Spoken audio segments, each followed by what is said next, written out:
قرآن کریم کے اندر ایک آیت آتی ہے کہ جب نبی کریم صلی اللہ علیہ وسلم کے عہد مبارک میں جو منافقین تھے وہ افواہیں پھیلایا کرتے تھے، ایسی ایسی افواہیں پھیلاتے تھے کہ جس سے مسلمانوں کے اوپر رعب طاری ہو جائے۔ اب کوئی مسلمان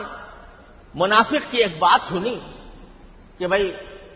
دشمن بہت طاقتور ہو رہا ہے، حملہ کرنا چاہتا ہے وغیرہ وغیرہ، تو وہ لوگ جو ہیں بیچارے جو مخلص مسلمان تھے وہ کبھی کبھی ان کی باتوں سے مرعوب ہو جاتے تھے، مرعوب ہو کر کسی دوسرے سے بھی کہہ دیتے تھے کہ بھئی یہ فلاں آدمی یہ کہہ رہا تھا، تو اس کا نتیجہ یہ ہوتا تھا کہ ایک بے دلی پھیلتی تھی مسلمانوں کے اندر۔ تو قرآن کریم کی آیت آئی، باقاعدہ آیت اتری اور اس میں اللہ تبارک و تعالیٰ نے فرمایا کہ اگر تمہیں کچھ اس طرح کی افواہ ملی ہے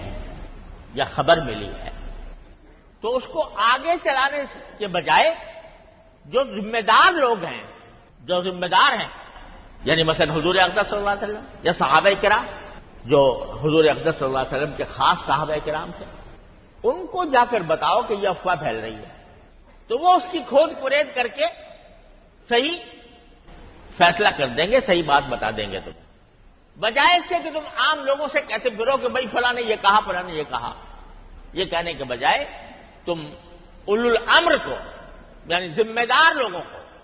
وہ بات پہنچاؤ، وہ اس کی کھود پرید کر لیں گے اور اس سے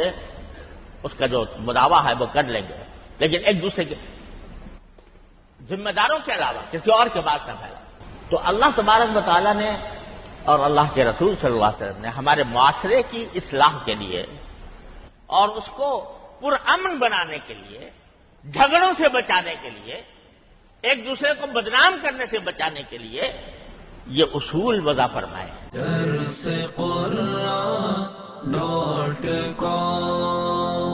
www.darsequran.com